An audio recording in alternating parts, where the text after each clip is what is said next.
just gonna have to give us some booty. And it's just that simple. Shake it, booty, quick it, roll it around. Go quick it, shake it, booty, quick it, roll it around. Go quick it, shake it, booty, quick it, roll it around. Go quick it, shake it, booty, quick it, roll it around. I see you bumping up and down, waking up my city street. Greetings, denizens of disgust. This is Poetry Taught Poorly, where we teach you everything around poetry, on poetry, in poetry, albeit poorly. So today we're going to be answering the central question I'm sure all of us have asked, which is eating booty poetry? And can the disgusting or perceivably disgusting be beautiful? Can there be an aesthetic within it? So we're going to be examining two poems around butt things and talk about other things we would typically find gross and see if there's any aesthetic merit into disgust that's worth discussing. Most of this video's content will be based off of Carolyn Corsamir's book, Savoring Disgust. So what exactly is disgust? Disgust is a basic emotion where we feel revulsion, distaste, have the feeling of wanting to get away from an object because that object makes us so revolted. Have you ever looked at something that was so gross that you said, I want to hurl? Well, that's kind of that feeling of disgust right there.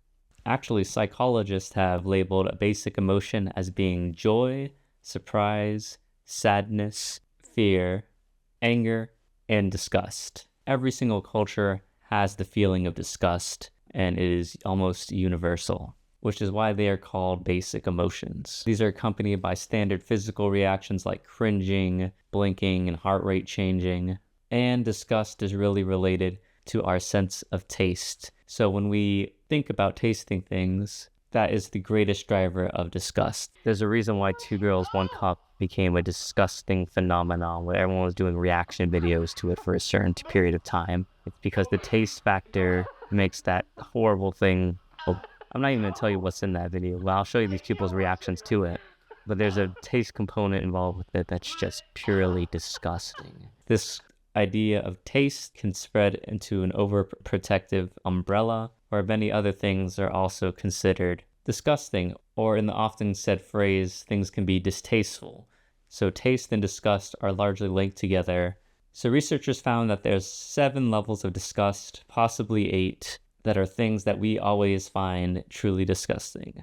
So these 7 disgusting things are contaminated fluids, bodily products like poop or pee, violations of hygiene code, lower order animals like vermin, rats, things like that, violations of the body envelope, so wounds, evisceration, really gross, gory things, perverse sexual activities, and signs of death and decay. And some researchers have included an 8th one, which they called breaches of the social moral code. So even things that kind of breach our idea of what it is to be humane or have humanity can be seen as disgusting. So if you think about genocide or torture or violations of human rights kind of happening across the world, you can also think that to be disgusting and still can have these visceral reactions to it. And another thing about disgust is that it is a purely human emotion. Yes, animals may have feelings of aversion. They don't really have that human social aspect of disgust. Another thing interesting about disgust is that sometimes researchers have noted that there can be an eroticism of disgust, or kind of a feeling of attraction towards things that are disgusting. By that meaning that some people physiologically or physically react to disgust with a lowered heart rate, which is a bit surprising because fear raises our heart rate and kind of makes us fight or flight. But disgust seems to lower it. And by lowering it, it almost seems like it makes us contemplate that disgusting thing, and some would even say savor it. Now, this doesn't occur in everyone, but the fact that disgusting things can even produce this feeling of attraction or contemplation kind of makes it unique. So here's Socrates recounting the story of Leontius, which I think kind of points to our often eternal fascination with the disgusting.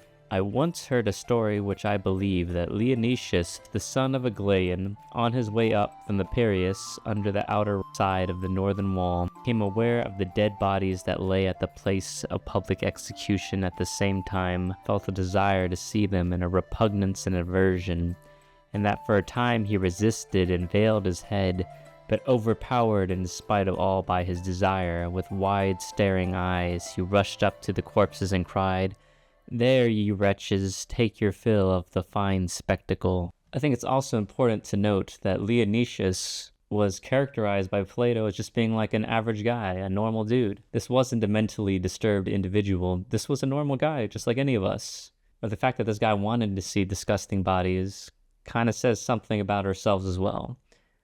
Ancient Greeks weren't the only ones to have a fascination with disgust. If you look at Japanese poets from the past, you can see that they also had an interest in the disgust and seeing if they could make it beautiful or if they had an aesthetic within it. And here's a couple of poems from two Japanese poets that deal with writing about poop and writing about farts. Unnoticed, I release an easy fart, staying indoors this winter. Fallen red plum blossoms appear to be ablaze on clumps of horseshit. When you're experiencing art, other emotions kind of come out and are pleasurable, but there's a little bit of a paradox going on called the paradox of fiction. The paradox of fiction. And this paradox pretty much says, why do we feel pleasure or other emotions when we know things are fake? How can we react in certain emotional ways while knowing that the object is fake? So we can read sad stories and like our favorite character dies or something funny happens, but we still laugh at it and we still cry when these things happen, even though they're fake. And we know they're fake. And we might not even believe what these characters do some of the times, but we still kind of have a reaction. Your feelings for her are not real. They are real to me! The unique thing about disgust, though, is that it kind of sidesteps this paradox of fiction. We find that disgusting things that are fake are still disgusting to us regardless. So with other emotions in the paradox of fiction, you can kind of rationalize away those emotions. You can say, okay, it's not really sad. It's not really a truly joyful thing because, this person's accomplishment's not real. But with disgust, you are seeing something disgusting or reading something disgusting and your body immediately reacts to it. And you can't rationalize it away. If you try to say, okay, it's not disgusting because it's not real, it doesn't matter. Your body's still going to react viscerally to it. So that is what is interesting about disgust, is that it averts the paradox of fiction, because disgust is such a powerful emotion, our body automatically reacts to it. It is so transparent in comparison to the other emotions, where they can kind of be rationalized away. But because disgust sidesteps the paradox of fiction, there's now a new kind of paradox that happens, which is a paradox of aversion. So how is it possible that something that's so gross and that we react viscerally to can be beautiful? How can there be aesthetic pleasure in something that's disgusting, that's gross, like right on out? Like how can looking at poo-poo or these ugly things that we see be a source of aesthetic beauty? There's no real central answer to this paradox of aversion. So since the use of disgust kind of varies broadly across art, but sometimes the disgusting and gross can be converted into positive savoring and pleasure. The disgusting can become interesting, funny, tragic, and titillating, or really like dreadful and frightening. So disgusting can operate in many different kind of aesthetic ways to achieve an idea of pleasure. And although a lot of these are kind of appreciative experiences may be difficult to tolerate and enjoy, they can still produce a sense of beauty within them.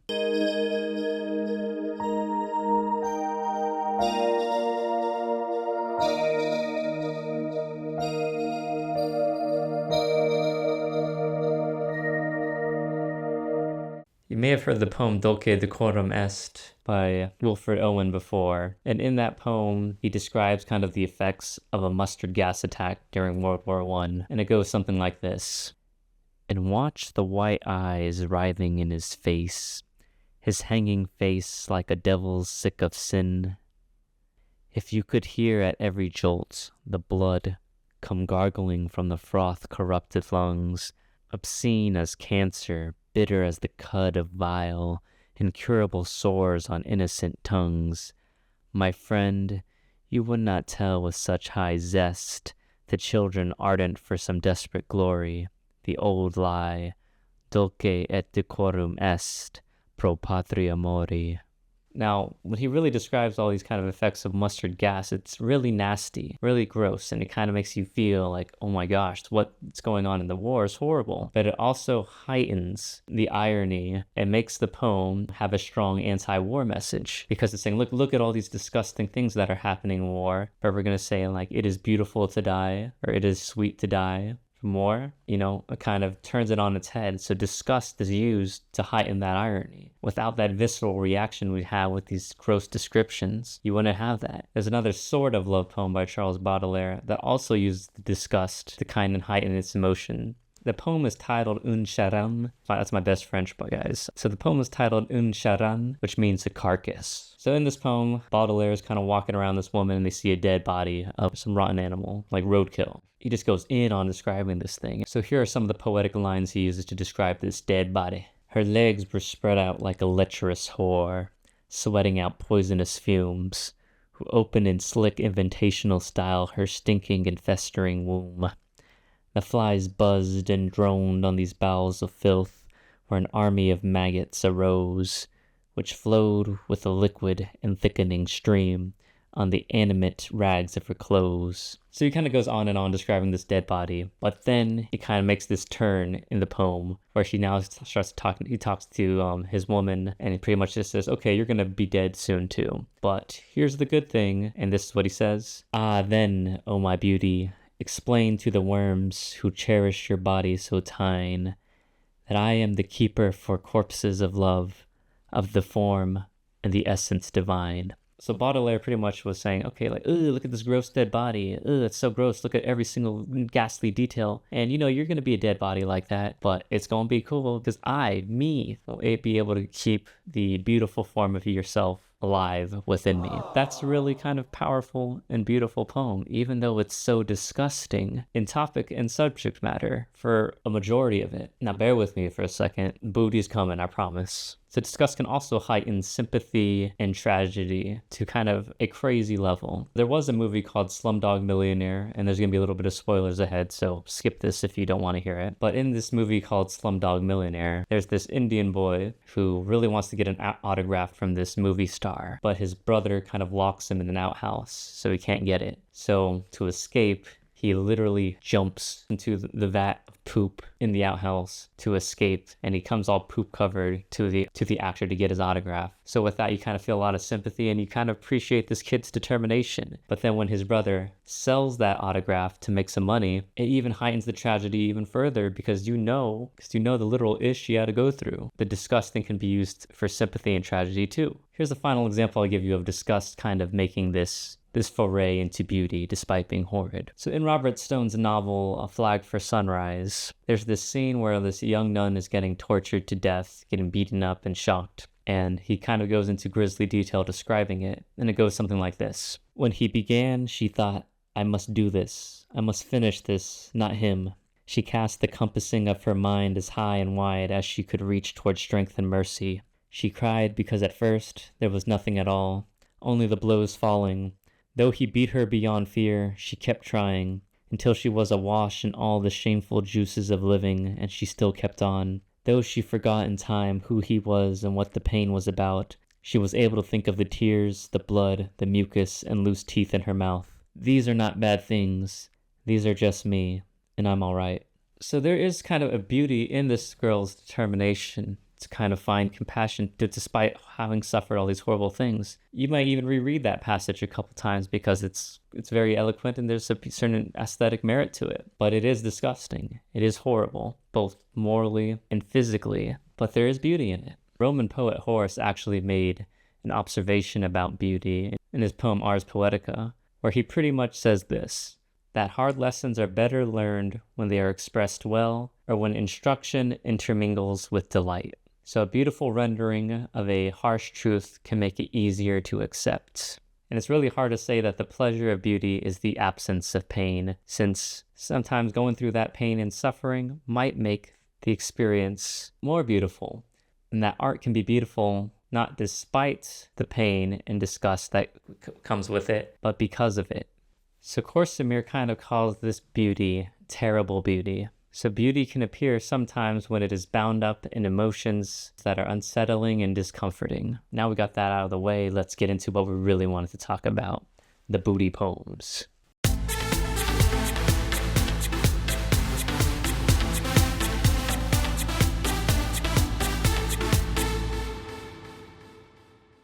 So now we're going to look at two poems, one of them primarily focused on rim jobbing, and the other one primarily focused on poop. We're going to see if any of these poems are capable of elevating disgust into something beautiful. Rimming.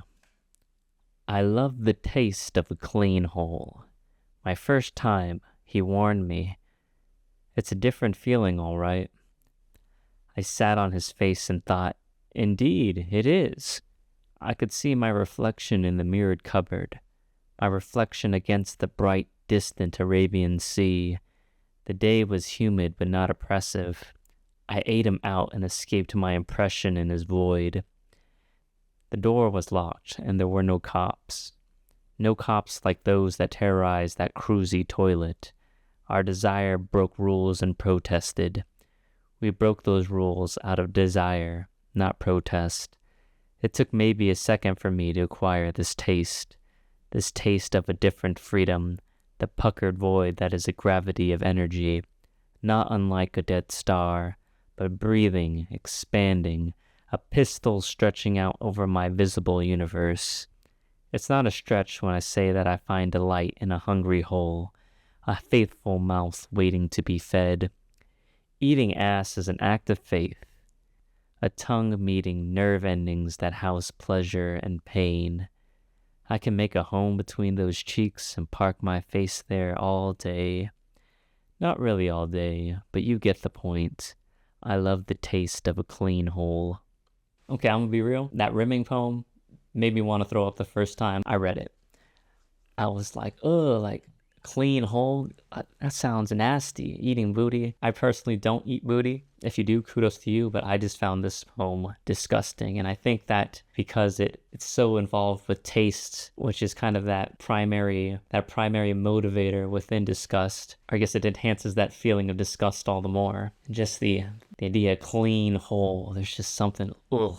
So I do admire that the poem brought such a visceral emotion out of me. But would I call this poem beautiful? For me, I don't think so. The beauty is lost on me. I think the overwhelming nature of this act of disgust kind of kills it for me. I just can't get past it. It's just too gross for me. And I don't think the payoff is there for me personally.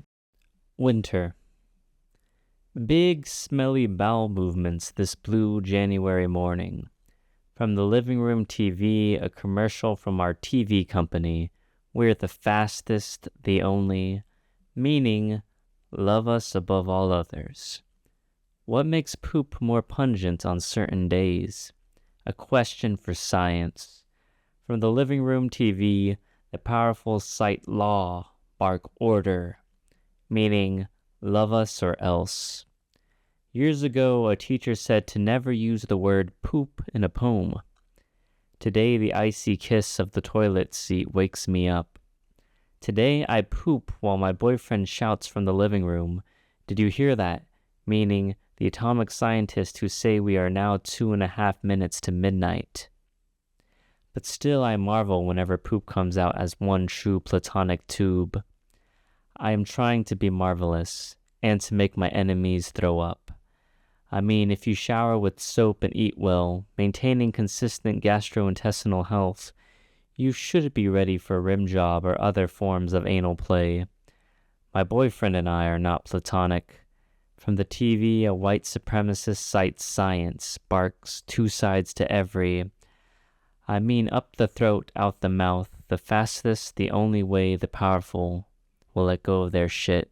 I mean, my boyfriend and I are not into scat, but if you are, I hope your beloved produces the most fragrant citrusy shit. I mean, is shit more or less literary than poop?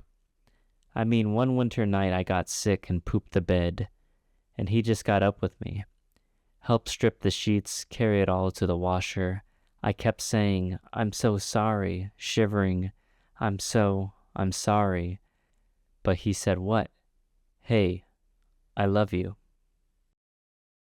Now, Chen Chen's poem also has to do with butt things, mostly poop, or mostly pooping. A little bit of rim job stuff, but that's not really the main focus. It's mostly about poop. This poem, kind of like Shetty's poem, it has humor in it. It's a very humorous poem. It does have some moments of seriousness within it, but unlike Shetty's poem, this poem has more similarity to the Carcass poem in that it bounces off and has a turn, where instead of focusing on the object of disgust completely or entirely, it uses the object of disgust as a way to showcase a beautiful moment, and that moment being your boyfriend helping you clean up the sheets after you shit the bed. You know, that's very kind of that person. That shows like a lot of love. Most people wouldn't want to do it. I have never had the case of having to do that in many of my relationships, so stay blessed. And I think because it's talking about poop rather than eating butts, the taste factor is way down there. So the level of disgust, I think for me, maybe not for you, is way lower. So there's a lower bar for disgust, and the disgusting act is not the sole focus, or the view of the object of disgust is not, you're not zooming in all the time at it. You're not saying like, hey, look at this. Hey, look at this eating ass. This you're saying, okay, look at this pooping of the bed, or look at poop. Here's the pooping of the bed. But it's not only about pooping. And I know the Shetty poem is not only about eating ass, of course. I'm just saying the focus shifts to eating ass more than it does to everything else. In this poem, yes, it's mostly talking about poop, but it shifts. It expands beyond it. And that's kind of the last image you have at the end of the poem. While with Shetty's poem, you're kind of refocused back in on eating ass. So I think what might explain my judgments on the two poems would be Jennifer Robinson's idea of the waiting view of disgust. And now that says that, okay, disgust is an unpleasant emotion, but that unpleasant emotion can be outweighed by a pleasurable one that disgusting object produces. So it's pretty much saying that, hey, looking at a disgusting object can be aesthetically pleasurable if there's something about that object, or something about its use, or the pleasurable experience that is produced in conjunction with that disgust outweighs the initial negative reaction of the disgust. That's called the waiting view. I think most people, unless you're filthy or disgustingly rich, if I told you, hey, there's a toilet, and in that toilet is number 1 and number 2, but there's also a key to $1 million, are you going to stick your hand and grab it? Me, I'm not going to lie, I would do it. I would do it without a heartbeat. But if someone said, hey, I will give you $1 million if you drink this glass of that same toilet water, I think most people would say no, because the level of disgust is heightened all the more, and the payoff is not as pleasurable anymore. I think the take-home message here is that disgust is a powerful tool in writing and in poetry that can be used to heighten all these emotions and to make beautiful works through the disgust. But when we use disgust, we really need to be careful that we're not letting the initial gross factor of disgust outweigh the pleasure that we want the experience, or the beauty that we want the reader to experience. Okay, so I think I showed you pretty much that disgust can be aesthetic and it can produce beauty through overcoming a certain level of struggle. But not everything that's disgusting is beautiful. And we don't need to say like, oh, every single piece of poop and every single turd or every single act of eating booty is beautiful. But we can see and acknowledge that there can at times be beauty within disgust, and there can be beauty within struggle. Let's not knock every disgusting encounter we have. And if we're using disgust in our writing, let's be more mindful about how we use it, so that when we do use it, we are able to overcome these kind of slumps to make it aesthetically interesting. Anyway, thank you guys for watching this thing on poop. I hope you don't have a poopy day. I actually hope you have a good day. And if you like eating booty, I hope you get to eat lots of booty. I hope you get copious amounts of booty. What are you guys' thoughts on this? Do you think disgust can be beautiful? Or do you think disgust is, like the name says, disgusting? Let me know in the comments down below. Thank you again for watching Poetry Taught Poorly. If you liked what you saw, please consider liking and subscribing. May all your poops be citrusy.